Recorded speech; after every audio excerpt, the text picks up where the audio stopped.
Bonsoir à tous et à toutes et bienvenue pour cette nouvelle Pitch Night spéciale RH Tech. Donc, pour la Pitch Night RH Tech, ce soir, nous aurons trois pitchers. Nous aurons tout d'abord Myriad, qui sera présentée par Théo Pascal.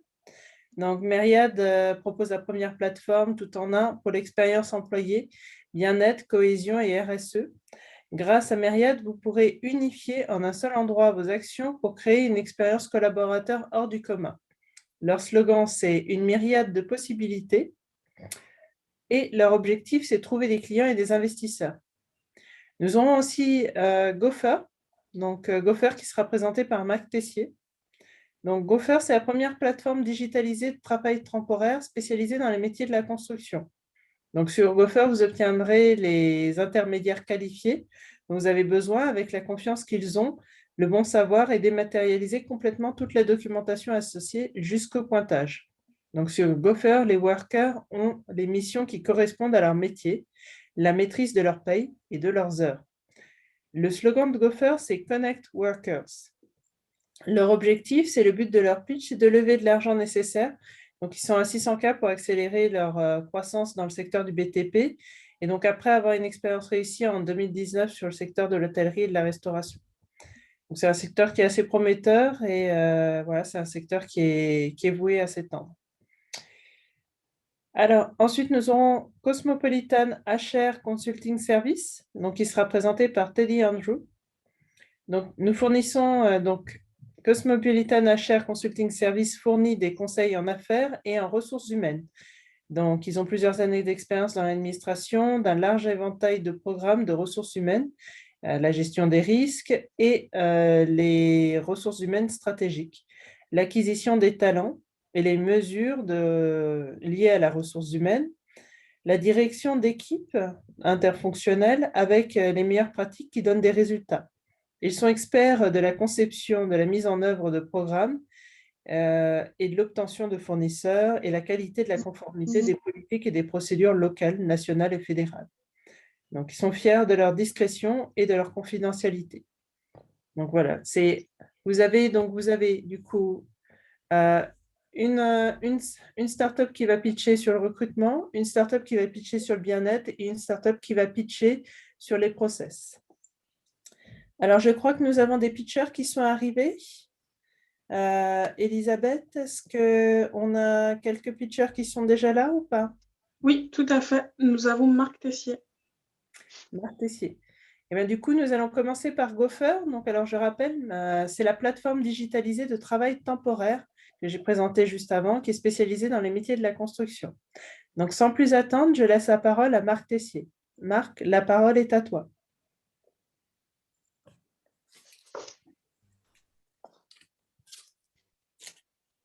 Merci. Ravi de vous retrouver. Ravi, Marc. Salut.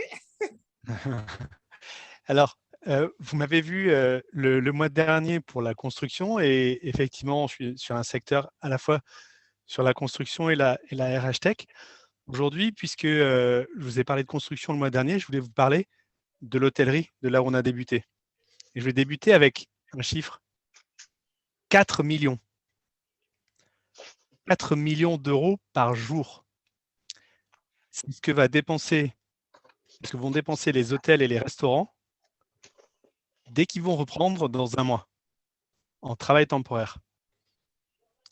Alors, c'est pour des serveurs, des cuistots, des métiers qualifiés, pas seulement des jobs étudiants où il suffit de traverser la rue. En février 2020, il n'y avait qu'une seule plateforme dans l'hôtellerie haut de gamme et les restaurants d'hôtel qui satisfaisait ses clients à 98%. Vous l'aurez deviné, c'est Gopher. Aujourd'hui, que ce soit les boîtes d'intérim traditionnelles de l'hôtellerie-restauration ou les plateformes digitales généralistes, elles ne font pas le job pour deux raisons. Les clients reçoivent des intérimaires qui ne sont pas à leur niveau et ils passent trop de temps à gérer la paperasse. Alors, il leur faut quoi? Une plateforme de travail temporaire dématérialisée, spécialisée, alors dans l'hôtellerie ou dans la construction, mais spécialisée, et qui leur offre une confiance absolue dans le personnel fourni. L'appli Gopher base son matchmaking sur l'analyse complète de l'identité et des expériences passées des travailleurs. Ces informations sont récoltées grâce au feedback des précédents employeurs et depuis les documents officiels des workers. Ce n'est pas juste du déclaratif. Et ça marche. Alors, comment on sait que ça marche? En 9 mois, en fin 2019, début 2020, nous avons atteint 200 000 € de volume d'affaires mensuel, 15% de pénétration de marché sur l'hôtellerie haut de gamme, et on était à quelques mois du break-even. En soi, c'est pas mal comme stat. Mais qu'est-ce qui fait que ces plus de 300 clients sont restés sur Gopher, sur l'hôtellerie, même quand ils ont commencé à rechercher du personnel fixe? En fait, c'est l'éventail de solutions qui leur ont facilité la vie au quotidien. Suivre leur budget de main-d'œuvre, planifier leurs équipes à la volée, traiter tous les documents d'un seul endroit. Et par-dessus tout, nous leur avons donné accès à une plateforme de recrutement fixe avec toutes les pépites de l'hôtellerie-restauration. C'est simple. Avec tous les feedbacks que nous avons reçus sur les travailleurs grâce à leur mission courte, sur le travail temporaire, nos clients ont pu vraiment connaître ce personnel sans même les avoir rencontrés auparavant et donc sans même avoir pensé à les embaucher. Alors, l'équipe qui est sur le pied de guerre pour cette reprise des hôtels et des restaurants, c'est Gaël, marketeur montpelliérain aguerri à l'acquisition digitale. C'est Ryan, CTO serial entrepreneuse, experte des marketplaces. Et moi, Marc, dans le BTP depuis 15 ans et start-upper depuis 5. Et donc 4 ans sur le travail temporaire dans l'hôtellerie-restauration. Alors, non seulement il prépare la reprise dans l'hôtellerie-restauration, mais comme je vous l'ai dit le mois dernier, en parallèle, nous avons lancé la même chose dans la construction, une plateforme spécialisée dans le travail temporaire dans la construction. Alors, nous cherchons à franchir 2 étapes. La première, c'est accompagner notre recroissance sur l'hôtellerie-restauration. Et 2, accélérer notre croissance sur le BTP. Alors, pour cela, nous cherchons 600 000 €, dont 200 000 qui vont aller directement pour l'hôtellerie. Et l'objectif, c'est de prendre ou reprendre notre position dominante sur ces marchés. Je serais très heureux de répondre à vos questions maintenant. Alors, merci Marc. Du coup, sur ces 600 000, donc au jour d'aujourd'hui, vous avez combien qui sont déjà investis? Alors, il y a 25% qui sont déjà souscrits et il y a 30% qui sont en discussion avancée sur lesquels nous aurons des réponses cette semaine. Donc, ça fait une levée qui est à peu près à entre 50 et 60% avancée. Donc, c'est plutôt pas mal. Et donc, en termes de retour sur investissement, voilà, pour, par exemple, 1 € investi ou, par exemple, 10 K investis, quelles sont les retombées pour les investisseurs? Alors, les retombées sur un investisseur en early stage, c'est assez difficile à quantifier. Nous, on estime pouvoir donner un retour sur investissement de 10x sur les 3 prochaines années, au bout des 3 prochaines années. Alors, pourquoi on est assez confiant là-dessus? C'est que quand on regarde le ratio de coût d'acquisition par rapport à ce que nous rapporte un client sur sa durée de vie, sur l'hôtellerie-restauration, on est à 1 pour 5, donc 1 € investi en acquisition nous ramène 5 € par nos clients. Et dans le BTP, c'est quasiment 2 fois plus. Donc, pour 1 € investi, les clients nous rapportent entre 10 et 15 €. C'est assez intéressant parce que ça veut dire, donc, si jamais j'investis à 1 €, j'ai 10 € plus tard. Si jamais j'investis 10 K, j'ai 100 000 € plus tard. Et si j'investis 100 K, j'ai 1 million d'euros en termes de retombées. Donc, ça, c'est en termes de… Voilà, c'est assez intéressant. Et puis, c'est un marché, voilà, malgré la crise, qui est un marché qui se portait plutôt bien avant et qui va rebondir parce que, de ce qu'on comprend, ces industriels, ils vont se rattraper derrière, ces hôtels et ces restaurants. Tout à fait. On voit déjà la tension qui est en train de se créer. Il y a plusieurs articles dans les Échos dans les 2 derniers jours qui parlaient d'un manque de personnel de 100 000 personnes juste sur Paris. pour la restauration et l'hôtellerie. C'est énorme. Effectivement, il va y avoir un gros effet d'aubaine là, juste dans les mois qui viennent, qu'on ne va absolument pas louper. Et puis, par ailleurs, sur la construction, c'est un secteur qui a traversé la crise, la crise Covid, et qui va être un fer de lance de la reprise industrielle française. Et comme dans toute bonne crise, les premiers secteurs qui permettent cette reprise, c'est le travail temporaire, en attendant de pouvoir recruter du personnel fixe et de voir des jours meilleurs.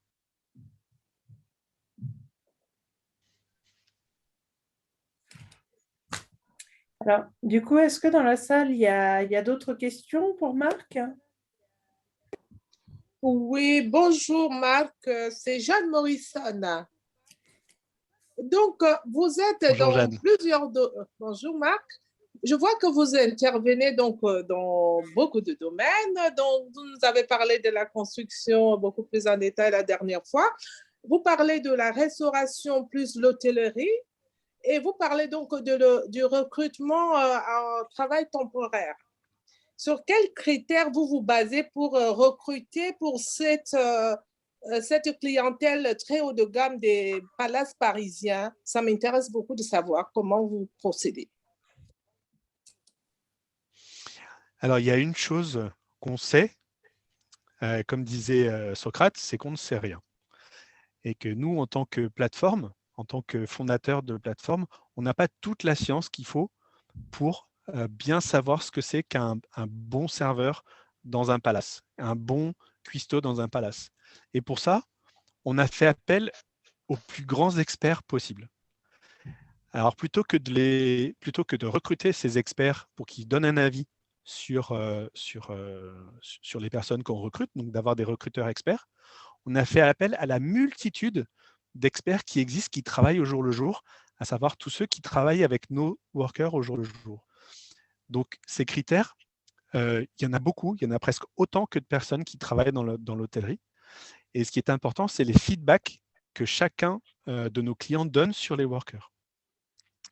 Ça peut aller dans tous les sens, hein. Par exemple, on a des hôtels qui sont très pointilleux sur la ponctualité, et donc leurs feedbacks vont être, par exemple, telle personne qui est venue bosser chez eux, il était à l'heure, ou alors il n'était pas à l'heure. Et du coup, quelqu'un qui va avoir les mêmes critères que ce chef cuistot dans ce palace va se dire, OK, si ce chef a dit que cette personne était à l'heure, je peux avoir confiance que ce worker va me correspondre à moi, qui ressemble à ce recruteur. Donc, ce qui est important, c'est les feedbacks et le fait qu'on s'appuie sur des gens qui réellement sont en contact avec nos workers et réellement voient leur capacité au jour le jour. Surtout pour les chefs cuisiniers des palaces, comment vous les recrutez temporairement s'ils doivent aller remplacer un grand chef du palace? Alors, c'est la limite de l'exercice, c'est-à-dire qu'on arrive à satisfaire nos clients sur toutes les catégories professionnelles en dessous du stade de management. C'est-à-dire dès qu'il y a une composante de management, on ne sait plus faire. Parce que ce sont les plateformes spécialisées dans les managers sont bien meilleures que nous. Nous, là où on est les meilleurs, c'est vraiment sur des chefs de parti, des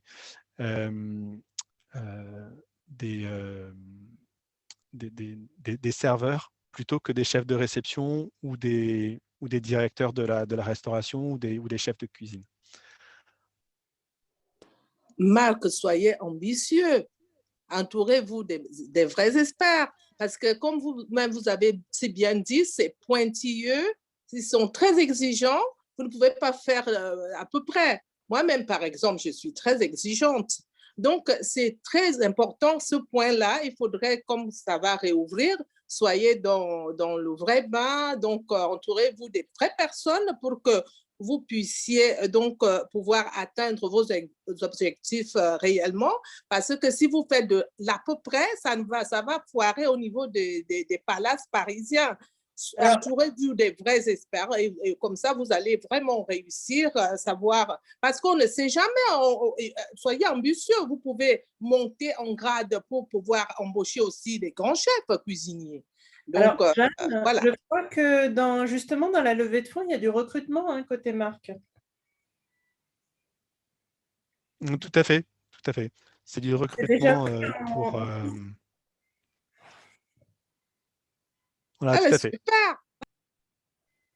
Donc, avec la levée de fonds, vous pourrez faire tout ça. Soyez ambitieux, mettez donc l'échelle plus haut et faites de l'excellent travail. Je sais que vous faites de l'excellent travail, Marc. Donc, soyez vraiment pointu, atteignez les vrais objectifs, ne faites pas les choses à moitié. Merci beaucoup.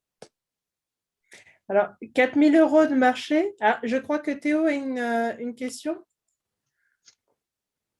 Oui, bonjour tout le monde, bonjour Marc. C'est pas forcément une question, mais c'est en fait pour vous parler de, je sais pas si vous connaissez la plateforme WheezyFarm Mission, qui a été lancée dans l'agriculture. Ça avait fait grand bruit à l'époque où justement ils avaient du mal à recruter. C'était juste pour savoir ce que vous en pensiez et est-ce que vous pensez que c'est applicable à ce que vous allez faire?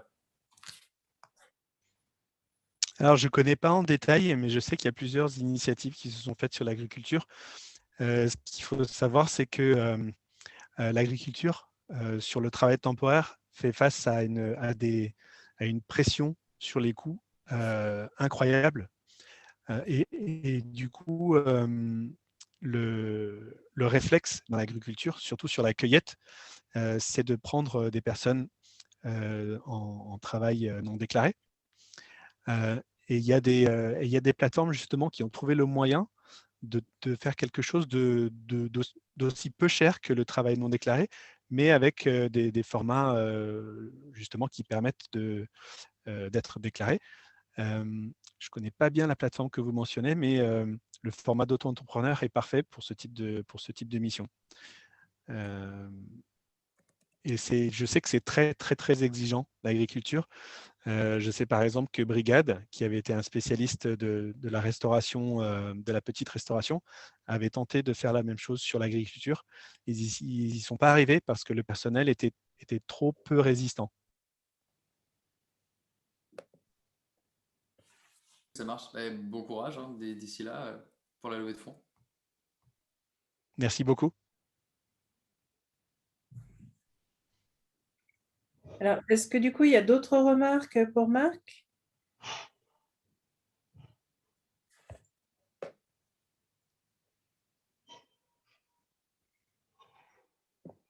Alors, donc, du coup, Marc, si jamais certaines personnes sont intéressées pour la levée de fonds, comment est-ce qu'ils font pour vous contacter? Alors, vous pouvez me joindre sur marc@gopher.fr. Peut-être que je peux le mettre dans le chat. Je serai très content d'avoir vos questions de façon directe par mail ou même je vais mettre mon numéro de téléphone si vous souhaitez me joindre.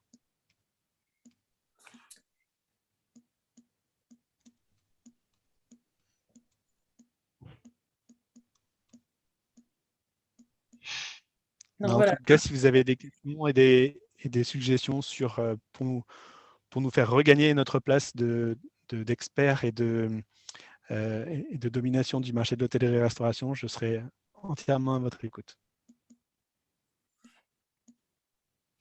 Donc, n'hésitez pas. Et du coup, Elisabeth vient de faire aussi passer le questionnaire d'évaluation du pitch de Gopher. Donc, voilà, comme l'événement est enregistré, donc pour tous ceux qui regardent en différé l'événement, donc qui ne sont pas forcément présents aujourd'hui, mais qui vont se connecter après sur les réseaux sociaux ou qui vont recevoir tout simplement l'événement par mail. Donc, n'hésitez pas à remplir aussi ce questionnaire. Vous l'avez de toute façon sur le site pitchnight.org. Donc, sur la première page, vous descendez et vous trouvez le questionnaire. Donc, n'hésitez pas à les évaluer, n'hésitez pas à faire votre retour et n'hésitez pas à nous faire savoir aussi si vous êtes intéressé pour la levée de fonds ou tout simplement si vous êtes intéressé par le business model de marque et par les opportunités que vont offrir la reprise. En tout cas, merci Marc. Et puis, nous allons passer Avec plaisir. Du coup, nous allons passer à Myriad. qui sera présenté par Théo Pascal. Donc, Myriad propose la première plateforme tout en un, l'expérience employée, bien-être, cohésion et RSE. Grâce à Myriad, vous pourriez unifier en un seul endroit vos actions pour créer une expérience collaborateur hors du commun. Le slogan de Myriad, je le rappelle, c'est une myriade de possibilités. Et leur objectif, c'est de trouver des clients et des investisseurs. Donc, du coup, je vais laisser la parole à Théo Pascal qui va nous présenter Myriad. Théo, la parole est à toi. Bonjour tout le monde. Je vais essayer de trouver un peu la lumière parce que là c'est un petit peu anxiogène. On va dire que c'est mieux comme ça.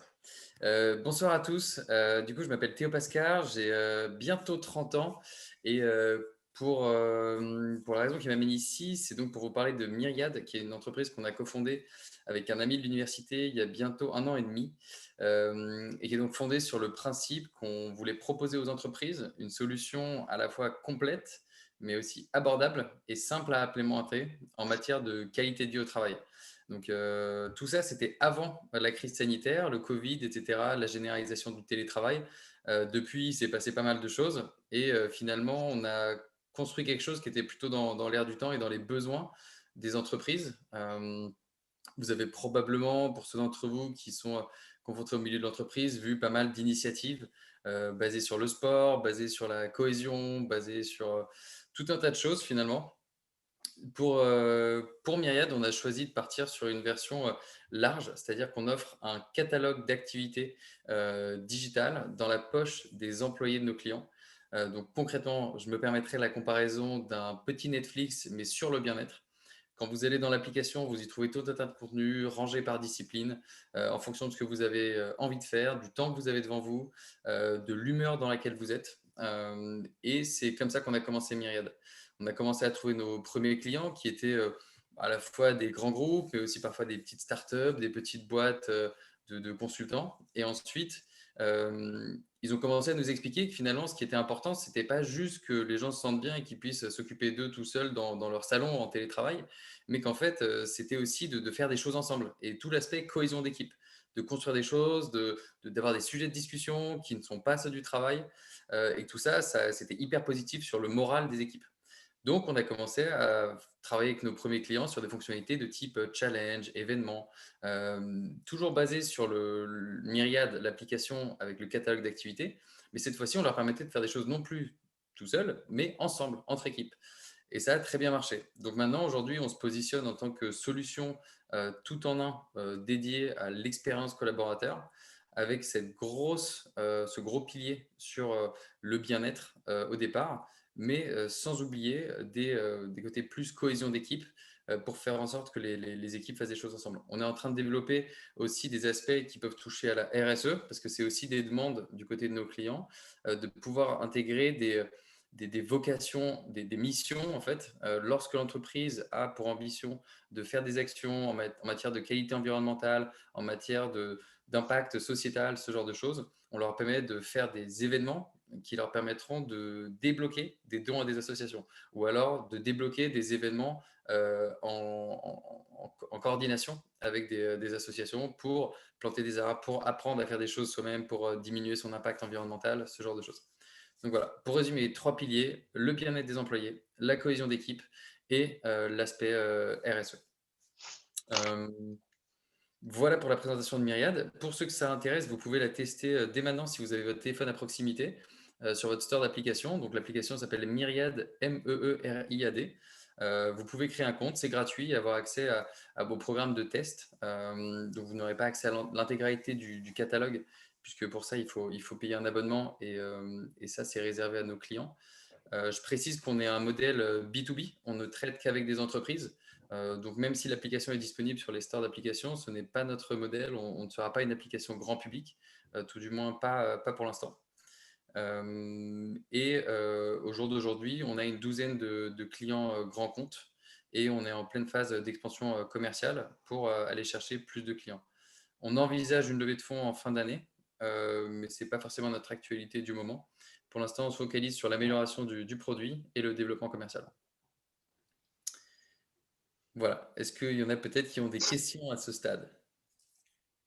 Alors, du coup, oui, Théo, par rapport justement à la pandémie, Est-ce que vous avez dû, du coup, changer votre fusil d'épaule en termes de stratégie?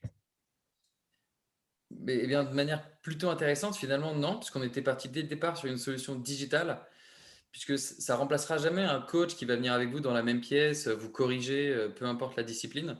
En revanche, ça a l'avantage pour une entreprise d'être facile à implémenter, d'être moins cher et aussi de de pas demander de logistique. Finalement, on n'a pas besoin de salle, on n'a pas besoin de prévoir des créneaux, etc. C'est aussi des choses qu'on fait de manière plus ponctuelle, de faire du coaching de manière plus traditionnelle. Mais l'application en tant que telle était prévue de manière digitale et c'est finalement super bien tombé puisque du jour au lendemain, on s'est tous retrouvés chez nous en télétravail pour beaucoup, ou en tout cas les entreprises n'avaient plus tous leurs effectifs réunis dans un seul et même lieu. Et pour ça, le digital, c'était la solution rêvée.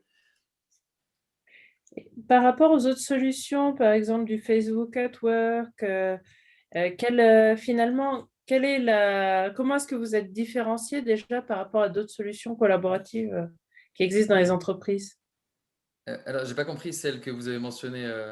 Alors, je n'ai plus le nom, mais en fait, c'est du Facebook pour entreprise, donc avec des groupes sur lesquels les gens se retrouvent, etc.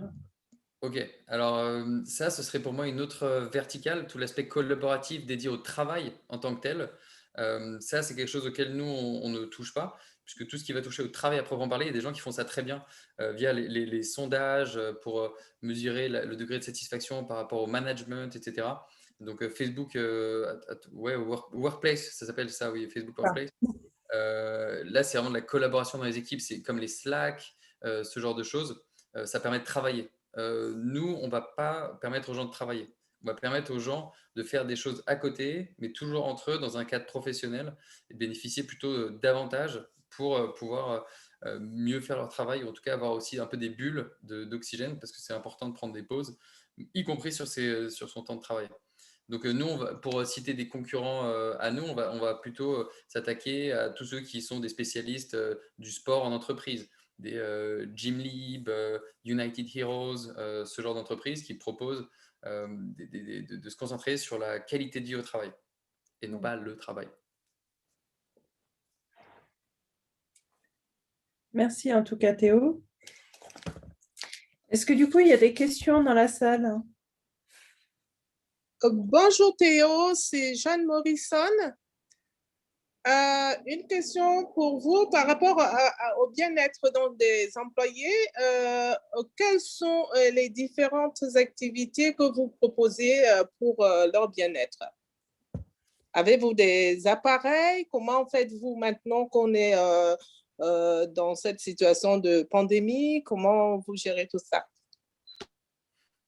Alors, très bonne question, Jeanne. Aujourd'hui, on a un catalogue d'à peu près 350 cours, donc ils sont tous digitaux sous forme de vidéos ou d'audio à la demande. Ça fonctionne exactement comme YouTube. La différence avec YouTube, c'est que nous, on est allé chercher des coachs ou des professeurs qu'on a sélectionnés pour leur qualité déjà de pédagogie et la qualité des contenus. Donc, qui ne s'est jamais retrouvé devant YouTube à vouloir chercher un contenu et s'est retrouvé devant des centaines ou des milliers de contenus à ne pas savoir lequel lancer? Nous, notre challenge, ça a été plutôt de ne pas viser la quantité, mais la qualité. Et aujourd'hui, on propose 3 grandes catégories de contenu. Tout ce qui va concerner mieux se sentir dans son esprit, donc avec de la méditation, du yoga, du yoga thérapie, de l'aide au sommeil, de la musicothérapie. Tout ce qui va concerner plutôt le sport, à proprement pour bouger, faire du sport, se dépenser, transpirer, donc avec du fitness, du pilates et de disciplines plutôt sportives et physiques. Et la dernière partie, c'est une partie qu'on a appelée Focus, pour se concentrer. Et donc là, on est plutôt sur des podcasts thématiques, ça se rapprocherait un peu du développement personnel, si vous voulez. Vous pouvez naviguer par thématique pour apprendre des choses sur l'estime de soi, sur l'intelligence émotionnelle, sur ce genre de choses. Et encore une fois, je vous invite à télécharger l'application pour l'essayer. Vous verrez tout de suite de quoi je parle et vous verrez le catalogue des contenus est visible. Donc voilà. Oui, concernant le sport, il faut un équipement précis. Donc, étant donné que vous les offrez, comment ça se passe? Parce que pour faire le sport, par exemple, sur les machines qui déroulent pour le sport, là, pour la marche et tout le reste, il faut avoir le matériel. Donc, comment ça se passe? Alors, Nous, on ne fournit pas de matériel. Tous les cours qu'on crée et les disciplines qu'on choisit sont forcément des disciplines qui s'adaptent le mieux possible à un environnement, c'est-à-dire un professeur qui vous explique sur un écran quoi faire. Donc le yoga s'y prêtait bien, le pilates s'y prête très bien, le fitness s'y prête très bien. On est plutôt sur des exercices sans matériel. Parfois, il est possible que, parce que l'exercice a beaucoup d'intérêt, on vous recommande quand même de faire un exercice avec du matériel. Dans ce cas-là, c'est précisé dans la leçon que la leçon nécessite tel ou tel matériel. Mais c'est rarement des matériels très coûteux, c'est plutôt des accessoires. Et on ne va jamais jusqu'à vous demander d'acheter une énorme machine de musculation avec des poulies partout ou des tapis de course. Euh, pour aller courir sur un tapis de course, je pense que on n'a pas besoin de l'expliquer aux gens. C'est pour ça que je disais tout à l'heure que nous, on a choisi des contenus qui apportent vraiment de la nouveauté, des exercices que les gens ne connaissent pas, des disciplines que les gens ne connaissent pas, pour essayer aussi d'apprendre quelque chose et d'apporter de la valeur aux utilisateurs. D'accord. Merci beaucoup. Bonjour Théo. Une petite question. Quel est votre modèle de revenu actuellement? Est-ce que vous êtes break-even, loin d'être break-even, en passe d'être break-even? Et quelle est votre santé financière? Alors financièrement, nous, on s'est financé uniquement par prêt d'honneur auprès du réseau Entreprendre dont on est lauréat et avec un prêt bancaire classique auprès de la garantie par la BPI.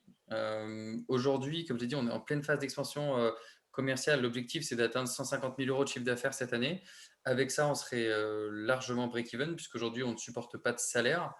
Mais si on arrivait à cet objectif, c'est notre break-even. Et donc ça, c'est l'objectif pour la fin d'année. On y serait avant, puisqu'on ne se verse toujours pas de salaire, encore une fois, je le rappelle. L'objectif, il intègre le fait que si on fait ces 150 000 euros de chiffre d'affaires, on est à l'équilibre et on commence à se payer. Et c'est pour ça aussi que c'est à ce moment-là qu'on envisagera une levée de fonds. Je précise aussi que sur la partie technique, on a un partenaire qui est en Asie, puisqu'on avait monté une première boîte là-bas. Et c'est ce partenaire qui nous fournit toutes les ressources techniques. On a 3 développeurs à temps plein qui travaillent pour nous sur la partie app et sur la partie web. Donc on a une très grosse capacité d'exécution technique pour s'adapter aux demandes de nos clients. Et c'est pour ça que je disais qu'on peut se permettre aussi de créer des nouvelles fonctionnalités et d'aller assez vite en fonction de ce que les clients nous demandent. Donc dès qu'on sent qu'il y a un intérêt business de développer des fonctionnalités dans la solution, on peut le faire et c'est ça qui fait qu'on a été assez rapide pour acquérir des clients, notamment les grands comptes qui sont très exigeants. Parfait, merci bien. De rien. Et du coup, il y a une autre question pour Théo? Bonjour Théo, c'est Ouais, j'ai une question. Bonjour à tous. Allez-y, Lova. Merci. J'ai par rapport au blog. J'aimerais savoir, est-ce qu'il y a quelque chose de fait ou de réfléchi pour mesurer le bien-être et mesurer la progression pédagogique des personnes qui, du coup, utilisent les applications de Myriad? Alors, c'est une hyper bonne question. La mesure du bien-être, c'est un gros sujet. Il y a plein d'entreprises qui s'y attellent avec des sondages, avec du comportemental, avec de l'algorithmie. Nous, on ne s'est pas lancé là-dedans encore, au-delà de faire des prises de pouls, comme on les appelle. Donc, on vous demande simplement comment vous allez sur une échelle de 1 à 5. On fait la moyenne, on le suit dans le temps et on est capable d'évaluer déclarativement comment les gens se sentent. Honnêtement, ce n'est pas quelque chose auquel je crois beaucoup, personnellement, parce que puisque c'est une solution fournie par l'entreprise, les employés ne vont pas forcément être hyper sincères. Puisque ce n'est pas hyper sincère, ce n'est pas forcément hyper utile. Et là aussi, il y a plein d'entreprises qui s'y attellent et ça n'a pas l'air super facile d'être fait. Donc, ce n'est pas quelque chose auquel nous, on s'attelle. En revanche, avec Myriad, on est capable de suivre plein de paramètres qui sont hyper intéressants pour la mesure de l'engagement ou du retour sur engagement, on va dire. Vous êtes capable de traquer combien de personnes ont téléchargé l'application, créé des comptes, combien de sessions ont été lancées avec l'application, combien de cours ont été lancés, qu'est-ce que ça veut dire en termes de durée passée sur l'application à regarder un cours et quel était le pourcentage de cours terminés. Donc tout ça, ça vous fait plein d'étapes à franchir. Et avec ça, on est capable de définir des utilisateurs actifs. Pour nous, un actif, c'est quelqu'un qui fait au moins 4 cours, qui termine 4 cours dans le mois. Donc c'est comme si vous faisiez un cours par semaine à peu près. Et basé là-dessus, c'est comme ça qu'avec nos clients, on suit un peu l'évolution déjà de l'engagement, à quel point les personnes trouvent de la valeur dans notre application. On est aussi beaucoup à l'écoute des retours pour créer les nouveaux contenus et les nouvelles fonctionnalités. Donc, ça nous permet de sans cesse améliorer les chiffres en étant au plus proche des demandes des utilisateurs. Mais voilà, sur la partie mesure stricte du bien-être, c'est pas quelque chose sur lequel on va prétendre être spécialiste. Et pour moi, c'est quelque chose d'assez difficile à faire. Eh bien, merci Théo. De rien. Marc, peut-être, du coup? Oui, tout à fait. Justement, sur la mesure du bien-être, je t'invite à aller voir du côté de Coco Worker, qui est une solution ultra sympa de kiff mutuel, qui, à mon avis, serait une bonne solution connexe à ce que tu fais. Ok. Si tu veux, je peux te mettre en Je pense relation que avec je la vais terminer fondatrice, leur qui newsletter. est quelqu'un d'absolument exceptionnel. Ok. Merci pour le bon plan.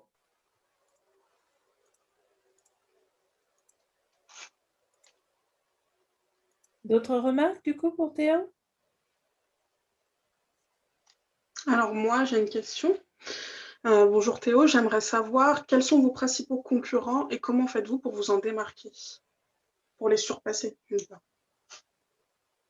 Alors, j'en ai cité quelques-uns tout à l'heure. On a les spécialistes du sport en entreprise, on va dire. Vous connaissez probablement des Gymlib, ClassPass. Concrètement, ils vous proposent un abonnement unique qui vous permet d'accéder à des centaines ou des milliers de salles de sport dans toute la France.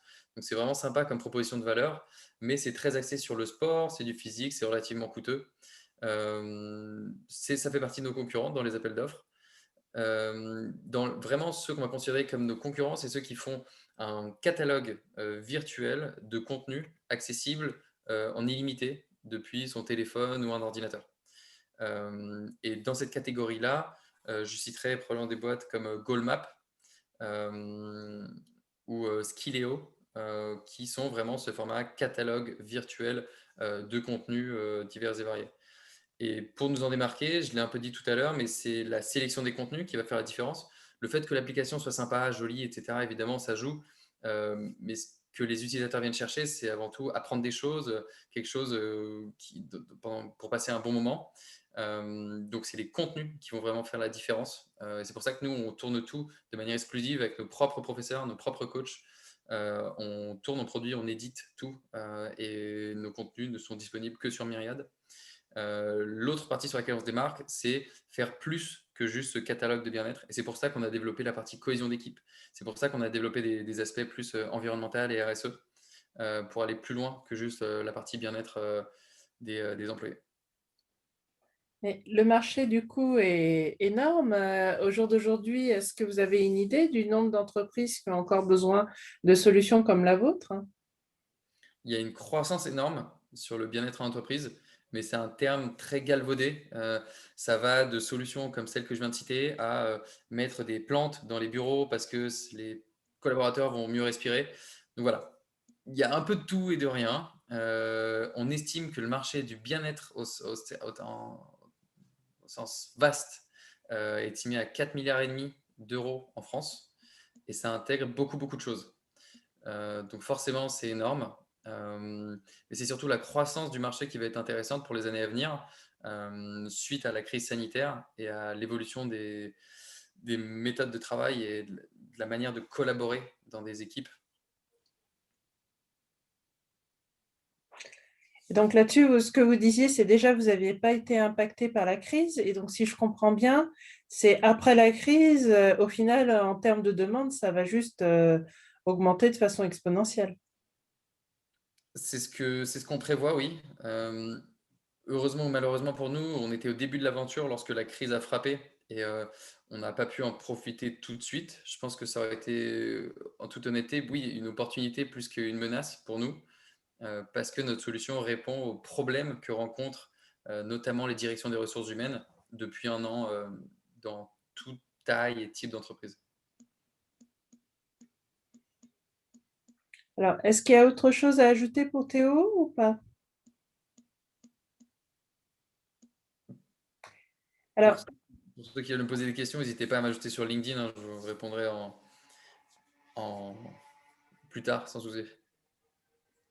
Alors, du coup, Elisabeth va également mettre le questionnaire. Donc, n'hésitez pas à répondre sur le questionnaire. Vous l'avez également voilà, sur le site des Pitch Night. Et n'hésitez pas voilà, à remplir aussi les critères qui sont dedans et à faire vos retours à Théo. Donc, on transmettra tous les retours qu'on aura reçus. Alors, aussi en termes de... Alors, je crois que le dernier pitcher, est-ce qu'il a réussi à se connecter ou pas au final? Malheureusement, non, apparemment, il a un souci. D'accord. Bon, on essaiera de le voir pour une prochaine pitch night dans ce cas-là. De toute façon, donc je rappelle, nous aussi, on a des opportunités de notre côté. Donc, on a l'opportunité entrepreneur. Donc, pour vous rappeler, en mai prochain, il y a une nouvelle vague d'étudiants qui seront sans stage, voilà, qui seront très motivés pour venir vous aider à titre gracieux pour pouvoir aussi obtenir une expérience. Donc, voilà, n'hésitez pas si jamais vous êtes intéressé. Et nous avons également l'opportunité, donc si jamais on a réussi à réunir assez de start-upers, de pouvoir avoir des prix, notamment dans tout ce qui est diffusion au sein des grands médias. Alors, j'avais présenté déjà le dernier pitcher, mais je vais rappeler en tout cas les deux pitchers que nous avons eus ce soir. Donc, nous avons eu Myriad qui a été présenté par Théo Pascal et nous avons eu Gopher qui a été présenté par Marc Tessier. Et donc, la semaine prochaine, on se retrouve le mardi pour la Pitch Night spéciale. Ça sera quoi la catégorie, Elisabeth? Légitech. Légitech. Donc, on verra également qu'est-ce que la Légitech nous propose là-dessus. Et voilà, qu'est-ce que les startups françaises ont concocté de ce côté-là. Donc, à savoir que la Légitech, c'est toute la paperasserie administratrice, c'est les signatures de contrats, c'est des actes juridiques, c'est des démarches voilà, aussi pour respecter les lois, que ce soit la RGPD, que ce soit des lois de sécurité.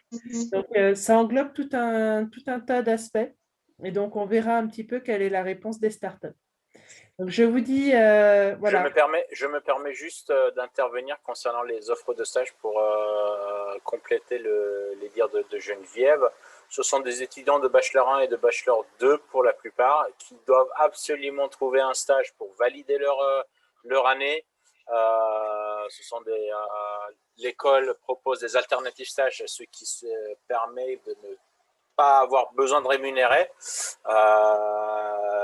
Je les suis en parallèle des maîtres de stage pour assurer le maintien pédagogique avec pour que vous ayez un rendu le plus optimal possible. N'hésitez pas, si vous avez vraiment des projets sympas et que vous cherchez aussi à faire une bonne action pour ces élèves qui sont vraiment en besoin de valider et qui stressent là-dessus, ça sera une bonne expérience. Jusque-là, tous les élèves sont très contents et les maîtres de stage aussi. Donc, tout le monde est gagnant-gagnant. C'est vrai, j'approuve. Merci beaucoup. Alors, les stages sont de quelle durée, du coup, Mayoun? Il y a une question. Alors, les stages, cette fois-ci, seront de 6 semaines. D'accord, donc il y a un petit tout. Ça sera plus court. Nous avons, la plupart, c'est 3 mois, reconductible 3 mois, et 8 semaines. Et là, cette fois-ci, ce sera 6 semaines. Mais qui sait, si l'élève il s'amuse bien et que du coup, ça permettra de pouvoir rester un peu plus longtemps. Quelqu'un a posé la question, on contacte qui? Alors, je vous invite à faire à élaborer une offre de stage. Quels sont vos besoins, quelles sont les tâches qu'ils doivent faire, qui sera présentée début mai aux élèves pour qu'ils commencent mi-mai. Donc, vous pouvez l'envoyer à cette offre de stage à contact@startupworld.org. Donc, vous pouvez savoir. Ou Elisabeth, si elle peut mettre l'adresse mail. En tout cas, oui, c'est très important que vous prépariez un document offre de stage et un petit descriptif de votre de votre startup pour que les étudiants puissent par la suite postuler, envoyer lettre de motivation et CV pour par la suite. C'est la méthodologie classique. Vous faites des rendez-vous et si ça match, bah, vous les prenez. Si ça match pas, bah, ça sera tant pis. Merci beaucoup pour ma part. Je vous dis à la semaine prochaine. Au revoir. À la semaine prochaine. Alors, du coup, je crois qu'il n'y a pas le mail dans le... Voilà, pour répondre. Hop. Oui, tout simplement déjà, revenir sur Pitch Night Paris. Alors, startupworld.org. Et donc, de toute façon, l'équipe, voilà, l'équipe vous fera le suivi. Hein.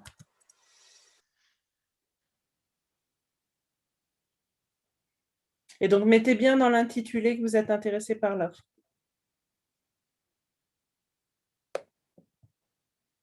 En tout cas, Elisabeth a diffusé l'adresse. Exactement. En tout cas, une bonne soirée à tous et on se dit à la semaine prochaine. Merci beaucoup et bravo à tout le monde. Bonne Bye. soirée. Bonjour.